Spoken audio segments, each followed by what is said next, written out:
Well, hey everybody, and welcome to the Meno Lounge. I'm Julie Gordon-White, CEO of Bossa Bars, Menopause, Energy Bars, and you know it's Tuesday because we're here on the Meno Lounge. Hey, guess what? It's my birthday.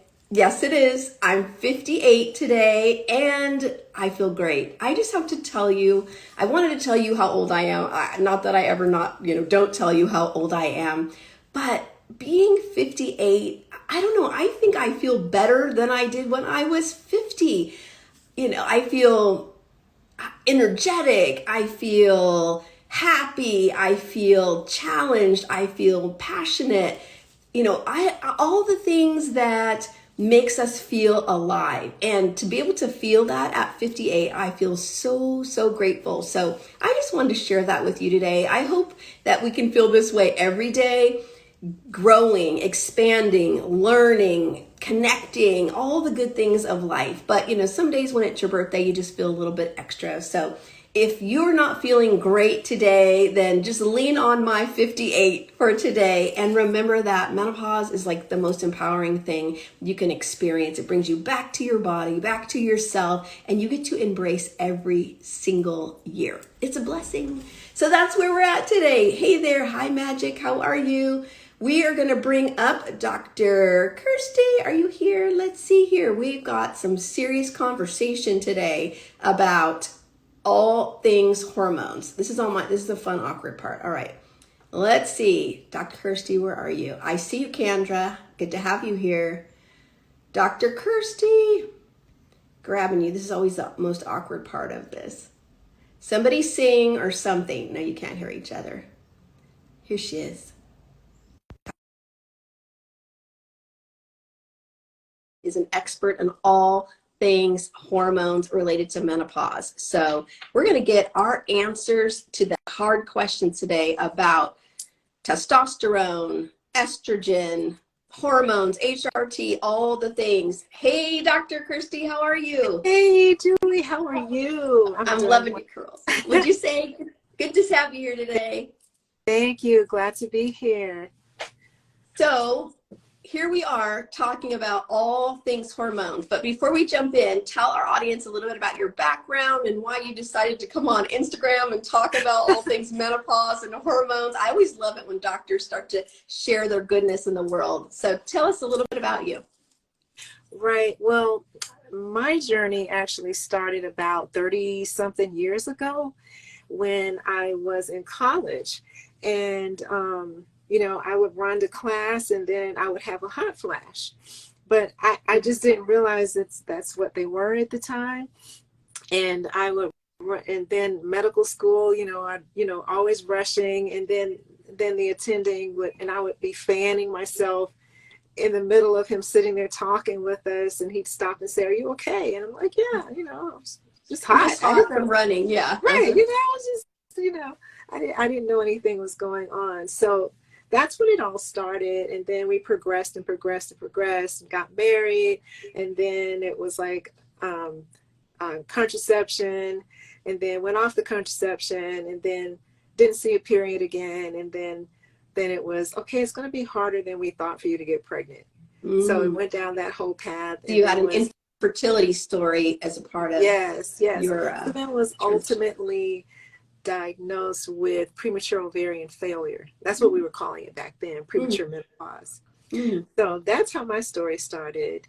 And, I've been on various hormone replacement therapy regimens since then, including the Primerins and the Primpros and the sprays. There was a spray. I didn't know about a spray. That's the first time I've heard about a spray. Okay. Yeah, there was a spray. It came in you spray and you just let it dry, and that was your estrogen for the day. Topically? Yeah, topically. Okay, topically. Yeah. Wow. So what a story. So really, you've been experiencing basically perimenopause since you were in your 20s. Would you say that? For sure. Because I had some weird system where I didn't even start my periods without being on Premarin. Wow. I don't know what. I wish I had the medical records now that I could go back and look at them as a gynecologist now. but I don't really know what their final diagnosis was. They did all sorts of testing, you know, so, but I don't know. Interesting.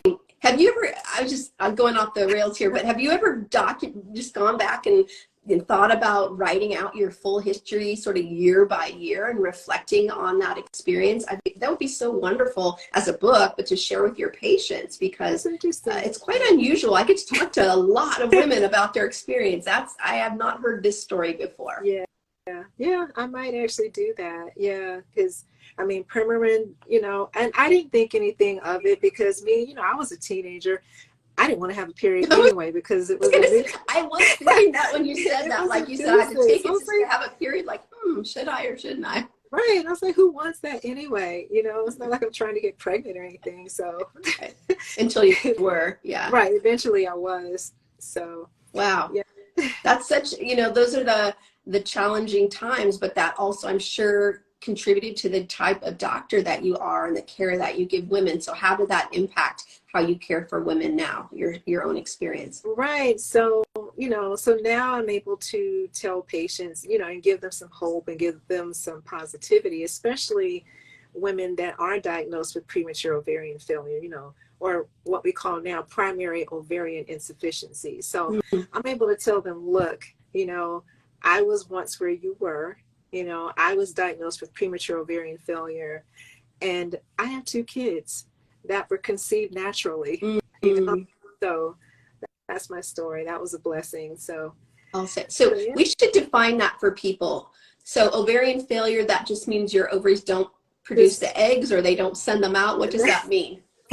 So there's early menopause, right? Early menopause is when it happens between the ages of 40 and 45. And then there's premature menopause when it happens when your final menstrual period is before age 40.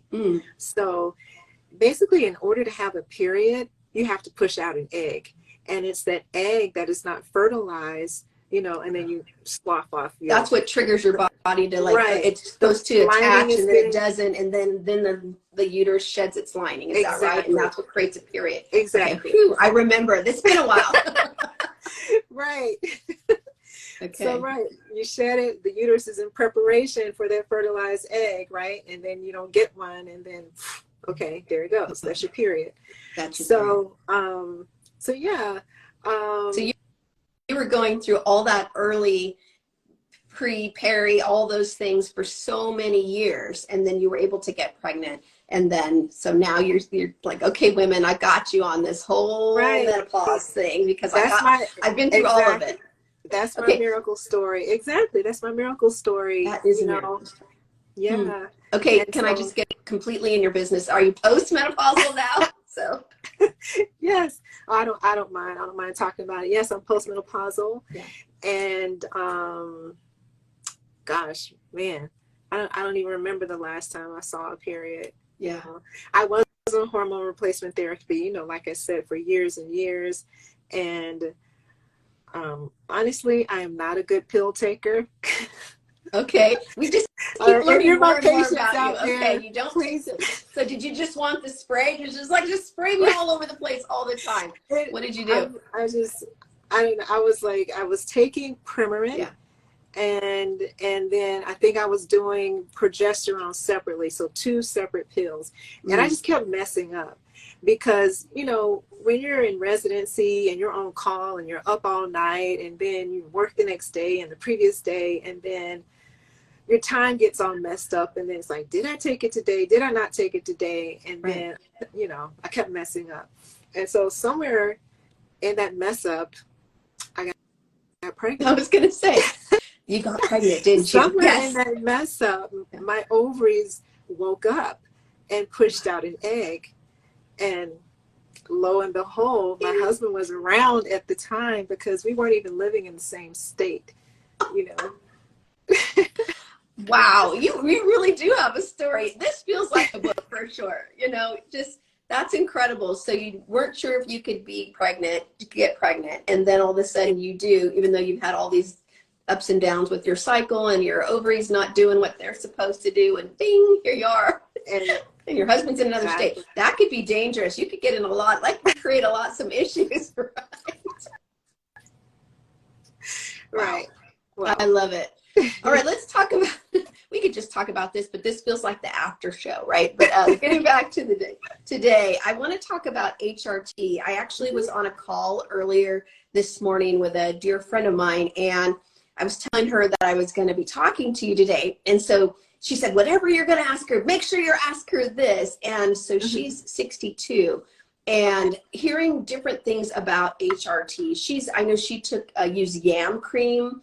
Previously, she's used estradiol. She's had a patch, I think, gone off of it. She doesn't have any symptoms anymore because she's very post, but has heard that it's good to go back on HRT for brain health or actually to avoid breast cancer. There's just so much confusion. it is. Should we use it? Shouldn't we use it? Do we start? If we start and stop, can we start again? I know this is a big question, but can you help us out with all this? I know she's actually here on the call. She wants to know the answer. She's live. Okay. So, the short answer is yes, you should be on it. Now, what has happened over the last 20 plus years, almost 25 years, there was the Women's Health Initiative study that was done, and that was released, a couple of decades ago. And, we used to give women hormone therapy for heart prevention, but when that study came out and there was the whole big scare, right, based on that's what happened to me. My mother said, don't take it. She had fibroids. It'll give you cancer. So I've never taken hormones. So this is also for me too. So keep going. So exactly. The study scared everybody away, right? And even women that were on it at that time were taken off of it. And so then, once they were taken off of it, they had tremendous hot flashes, brain fog, fatigue. And not only that, things were happening internally too. And that was, your increased cardiovascular risk, your increased risk of dementia, increased breast cancer risk, osteoporosis, all of that's happening internally. So now over the last several years, we've gone back and looked at some of this data and interpreted it differently. So what really had happened, and actually there were some things that were shown in the original study.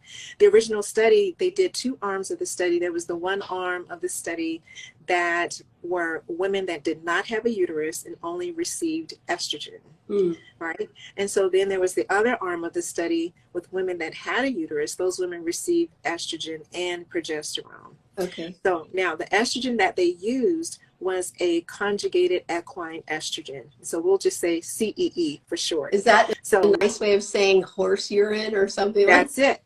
Okay. That's it. So it's derived from horse urine. Now, keep in mind, when they say conjugated, that means it's a bunch of different estrogens. So the word estrogen is actually the class title. So it's a title of that class of hormones. There's all different types of estrogens under there. Okay. Right. So there's 17 beta estradiol, which we make in our ovaries, and there's estrone, which we make in our fatty tissue. There's different types of estrogens. Okay, so there's that. Now, when that study was released, so one arm of the study, the one with the women that did not have a uterus and that received estrogen only, they actually had a decreased rate of breast cancer. Decreased rate of breast cancer. But that particular finding did not receive media attention. And so what we heard about and what was like emphasized was the other arm of the study, where the women that had a uterus and that received estrogen combined, or the CEE combined with the progesterone. So they thought there was an increased rate of breast cancer. Okay, can I ask a question though? But those are not apples and apples, because one group of women had a uterus and the other one didn't, and then they had two different things. So how do you compare those two? Am I overthinking that? Well, they're kind of using this group as a control, so to speak. Okay. They're just trying to see what would happen if we didn't give the women progesterone. But they also have different uterus status, right? So that's Yeah, what I'm they saying. do. They do. How is it a But control group? I'm going back. Let me go back to my college bio sci 10 well, here. Okay. what they were looking at is the breast cancer. Okay. So if we gave these women, so they didn't need progesterone. We had to give these women over here progesterone because they had a uterus. We had to protect their uterus. Okay. And I'm saying we, I wasn't there, but I'm saying we as a medical community. You were too young to be Just there, to but make you're that still clear. we. I think it's fair. Right. So they gave the women without a uterus, we gave them estrogen because really they were trying to see what does estrogen do in the breast. So we gave them estrogen and they had a decreased rate of breast cancer. These women over here, they were given estrogen and progesterone, and they had a not statistically significant change in the rate. It was not statistically significant. So what that means is in science, and when we look at data, if something is not statistically significant, there's no cause and effect there. So yet and still, the study was ended and there was this alarm sounded, and then we were told all hormones are bad. All hormones are bad. Also, those women in the study were very postmenopausal too, right? Yes, they were in their 60s, which added a whole nother level to this. Is that right? Exactly. They were late postmenopausal. Not only that, you're taking the CEE and transposing the risk associated with that across all different types of estrogens when we know they're not all the same. Not only that, is the risk was really not a true risk because, like I said, it was not statistically significant. Furthermore, when they looked at that group and they said, okay, well, let's look at the placebo group. The placebo group that group was compared to had a decreased rate of breast cancer. And when they looked at why, they realized, okay, these women in this placebo group actually had been on estrogen. So the point of all this is estrogen does not cause breast cancer. So we're starting to turn back slowly now, and people are starting to realize and believe, there was misinterpretation or misconception or misclassification of these hormones some years ago. And because of that, women have suffered because they've been taken off of their hormones, and now, they've been walking around for the last 20 years with nothing. In a fog. Yeah. In a fog. Hello, me. Okay, so here, let me, Sunny Your Jewelry says, what dosage of HRT, one a day, should I get off of my estradiol? Can you answer that, or is that specific? I would say no, you should not get off your estradiol. Now, if you're on estradiol, I'm assuming that when you're saying what dose, that you're on an oral estradiol. So you start with the lowest dose that works for you, and then to just titrate up. So if you're on a 0.325 or 0.5 or 1.25, 0.625, well, that's Premarin, so you could do that. Or if you're doing estradiol, we usually start with a 1 milligram dose. And then if that doesn't help, we go up to 2 milligrams. So I would say the lowest dose that works for you. The lowest dose that works for you. All right. Check with your doctor. Everybody's different. Kay Riss says, say it louder for the many doctors in the back. So she's giving you estrogen does not cause breast cancer. There you go. Oh my gosh. Okay, so if you've been on it and then you went off of it, can you go back on safely, or is that a no-no? Absolutely. Oh, yes. It is ideal to start and be on the estrogen replacement therapy for the first 10 years after menopause. So when you start it early, you get the greatest benefit. You get the greatest benefit in heart protection, the greatest benefit in protection of your brain cells. It's neuroprotective, and the greatest benefit in osteoporosis protection. What dose of HRT? Yeah. The dose of HRT, it really depends on the route that you're choosing. And there's different routes, and there's different doses for each route. For instance, if you were doing pellet therapy, if you do pellet therapy is more personalized dosing. So when we do pellet therapy, we're actually determining what your levels are, and we put in some other parameters like your height and your weight and other things that are clinical things that are going on with you, such as if you have a history of acne or a history of PCOS, and then we adjust the dose accordingly. But when we put all that data in, we determine a dose specifically for you. So that is with the pellet therapy. With a cream, a compounded cream, you could start anywhere with 5 milligrams per day of the testosterone and 0.4 of the estradiol. If we're talking about oral therapy, then we might be looking at the 1 milligram dose of 17 beta estradiol, and the testosterone probably a 2 milligram twice a day. Wow. I've never done it. What about the patch? The patch is a good option too, but there is not a testosterone patch. They're actually working on one right now for women. But yes, the patch is a good option too. So you keep saying testosterone. And so I know that's one of the hormones that women think, first of all, a lot of women think that's just a man's hormone, but women have testosterone too. And how does that all interplay with menopause and as what you're talking about with HRT? Exactly. I'm glad you said that, because ladies, we make testosterone. We make testosterone in our ovaries, and we make testosterone in our adrenal gland.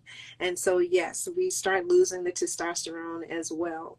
Now, what we know is that there are certain levels that we're looking for the testosterone level, and beyond or lower than that, women begin to have fatigue, night sweats, brain fog. Because just like estradiol, testosterone is neuroprotective. It also protects your heart. It is a great bone builder as well, a great bone builder. So it protects against osteoporosis. It's hugely important. So today's my birthday. I'm 58. I've never taken, thank you. I've never taken any hormones, but I'm starting to think, especially after my conversation with Cameron this morning, maybe that's something I should do on the protective side. It's not too late. I've probably been postmenopausal for 7 years, something like that. I probably had my last period at 51. Yeah. Not too late. It's not too late. In fact, the American Heart Association released a paper a couple of years ago with their recommendation. So they recommend that all women start on estrogen replacement therapy within 10 years of menopause. Okay. I have a few more years to slip in there. Okay, so then thank you. I have a doctor's appointment, my annual in June. I'm going to bring this up and see what they say. And if they don't know what they're talking about, if she doesn't know what she's talking about, I'm going to call you back, or Dr. Larissa on our team. Okay, so this is making me think. Validate this, please. Women are more likely to be diagnosed with dementia, a form of dementia, correct?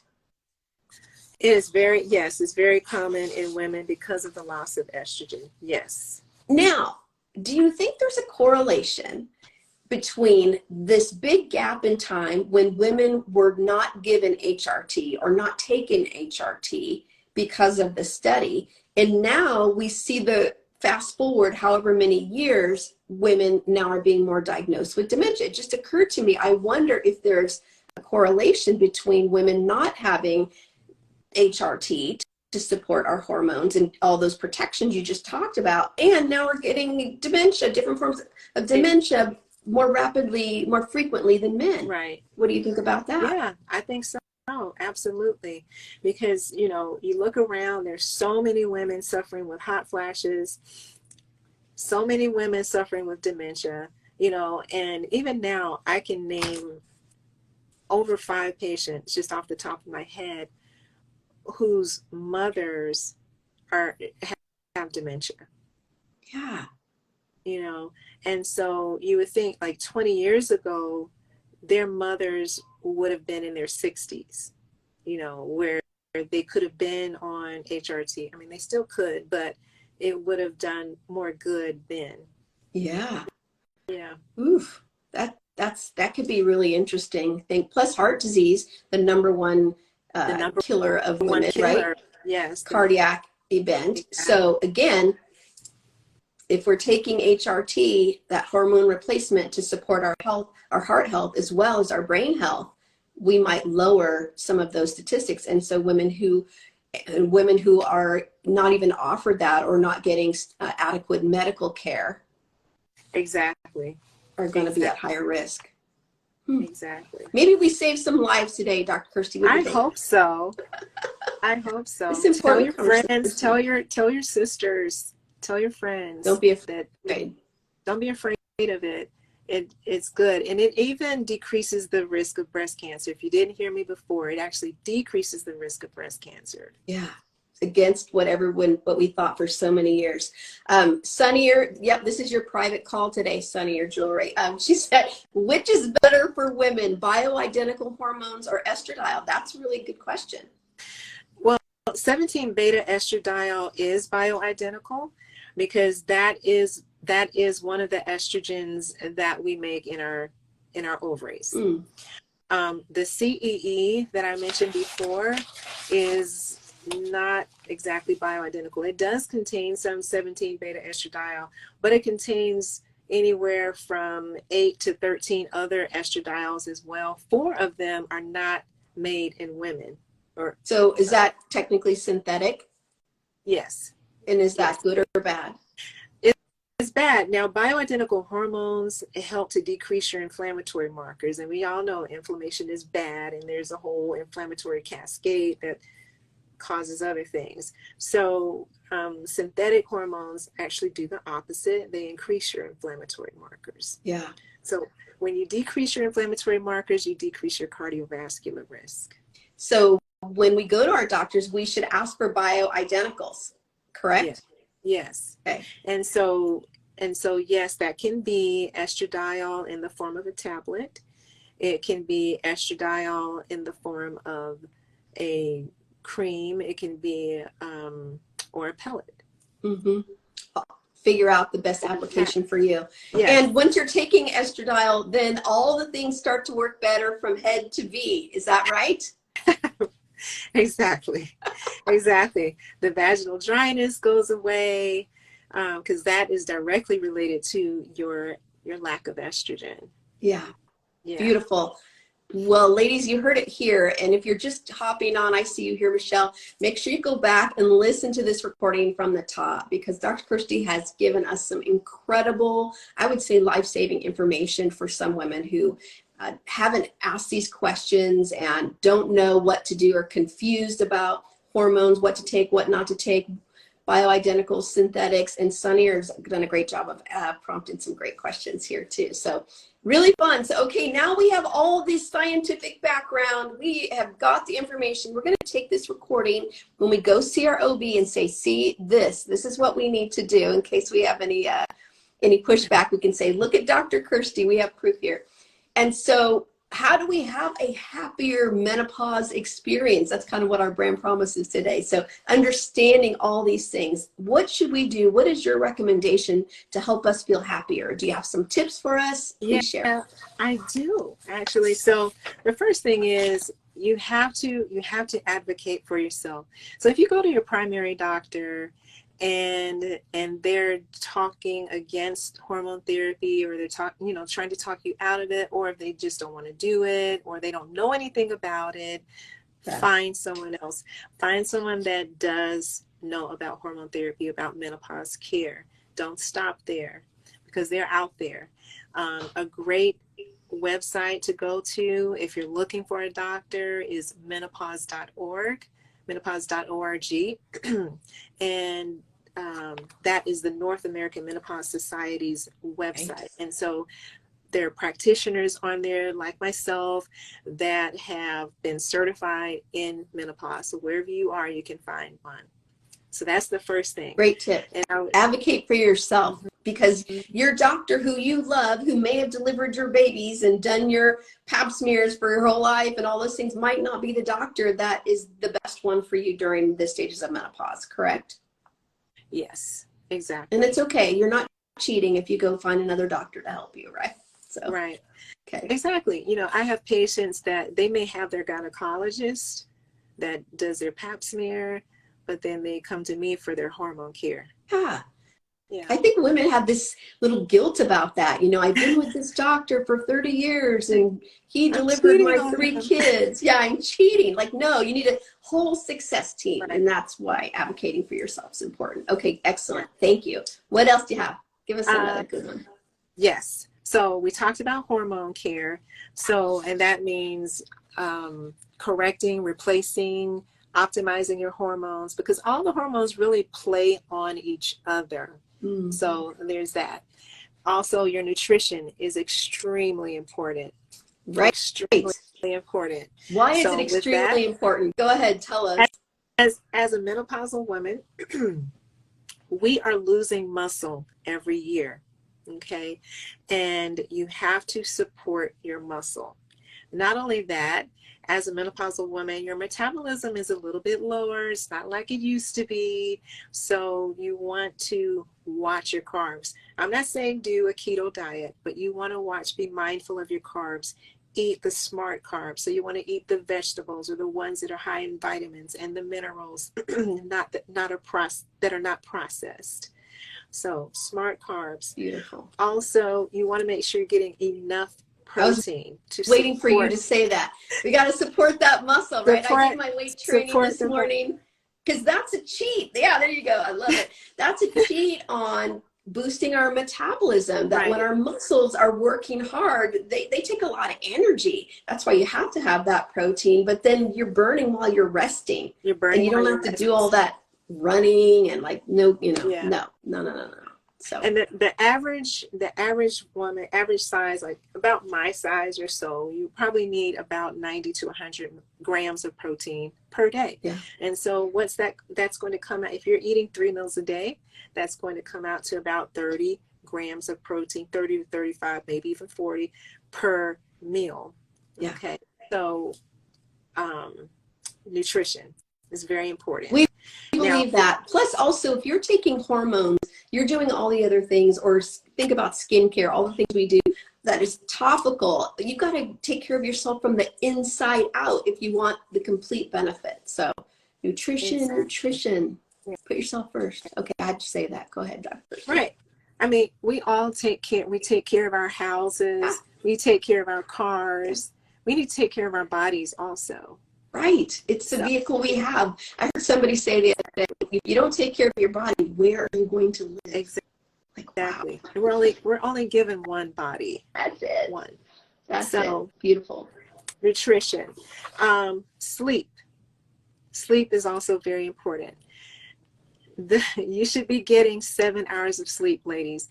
At a minimum, I would say 5. Okay, so sometimes you have to work on a project. It's very important. I understand those times come. They come for me. Came for me last night. But, no less than 5. Try and get 7 hours of good, uninterrupted, hygienic sleep. And when I say hygienic, I mean turn the TV off, have a dark room, a cool room, turn the thermostat down a couple of degrees so that you can sleep. Right. Empty your bladder before you go to bed. Don't drink a whole lot of water before you go to bed so that you don't have to wake up through the night.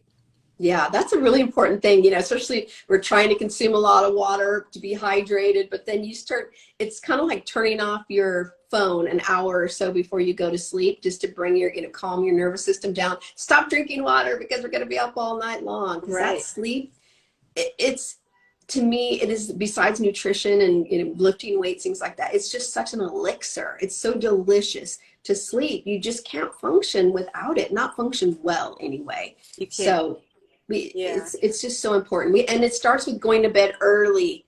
How do you go to bed early or you go to bed late? I go to bed late. Well, early for me. What's early? Better. I'm being more intentional, I would say, about going to bed around 11. Oh, so you're up later than that. I bet you get up early too, don't you? I do get up early. So I see you giving I'm getting better. I'm developing better habits this year. Yes. Because it's just not good. It's just not working, because we should be getting 7 hours. So I said, okay, well, I'm going I'm going to be more intentional about my 7 hours, you Mm-hmm. know. So, which is very difficult because I always have so much work when I get home, but I just have to stop and then, pick it up the next day. And it's also a big mindset shift too, because it is harder to go to bed early. I start like around 9:30, like I start making my way. My husband's like, "Are you going to bed now?" I'm like, "Yes," but now I've trained him enough so I don't feel guilty and he doesn't make me feel guilty. He doesn't feel sad because I really like to go to bed by 10 o'clock because I wake up at 6 o'clock. I wake up at 5:30 actually. And so I want to get up refreshed, and that means you have to go to bed early, but there's a lot in that. But I also think I'm more productive when I'm rested than I am when I'm not. So we think that we have more time to get things done, but I don't know if we are as productive as we think we are. Yeah. What do you think? Yeah, because when you sleep, early bed to bed is awesome. Yes. Yeah. Yes. Because when you sleep, that deep sleep is very important. That is the revitalizing sleep. It's when your brain takes out the trash. Yes. Basically. I love that. So, Right.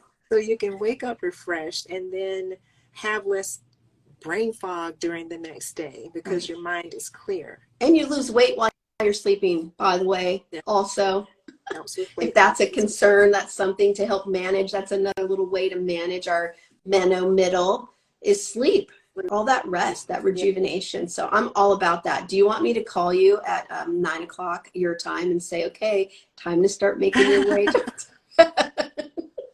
I'll text you. What are you doing? Okay. Yeah, Good. I'm almost done. I know. All right, keep going. You have another one for us, and we're going to wrap up here. I do. So muscle building is important. You mentioned weightlifting, extremely important, because as I said before, we are losing muscle every year, and in order to decrease or slow that muscle loss, we have to train our muscles. We have to try and build the muscle because this is all about maintaining your independence. Even as you age, it's not just about looking good, but you want to be able to go up and down the stairs. You want to be able to move about. You want to be able to go places with your grandkids or to Disney World and walk the park. You want to be able to do these things and stay independent. Right. So you have to keep that muscle mass. Huge. Yes. Huge. And it seems like it's so far away. Hey, Dr. Sharon, it seems so far away that I don't need to be concerned about going up and down the stairs or going on a long walk, but it all builds up. It's cumulative. So all the things and practices we do now around sleep and nutrition and lifting weights and movement and HRT, all of those things prepare us for the future. So when we are in our 80s, we're still doing our thing. I always say I want to be 101, but I want to be a vital, sexy 101, not just 101 in a chair, Not just surviving. That's not good. Right. Yes. Thriving, not just surviving. Completely thriving, being vital and sparkly and sexy and all those good things. Exactly. Beautiful. So many great nuggets today. Let's pull this together. I love asking the question. We have this saying, menopause like a boss. So when I say that, what does that mean to you, Dr. Kirstie? I think that means, just really being in control of your postmenopause life. You don't have to sit down. Your postmenopause life is what you make of it. And you can still live life to the fullest. You just have to do the right things in preparation for that and maintain those things. I love it. Preparation, key, right?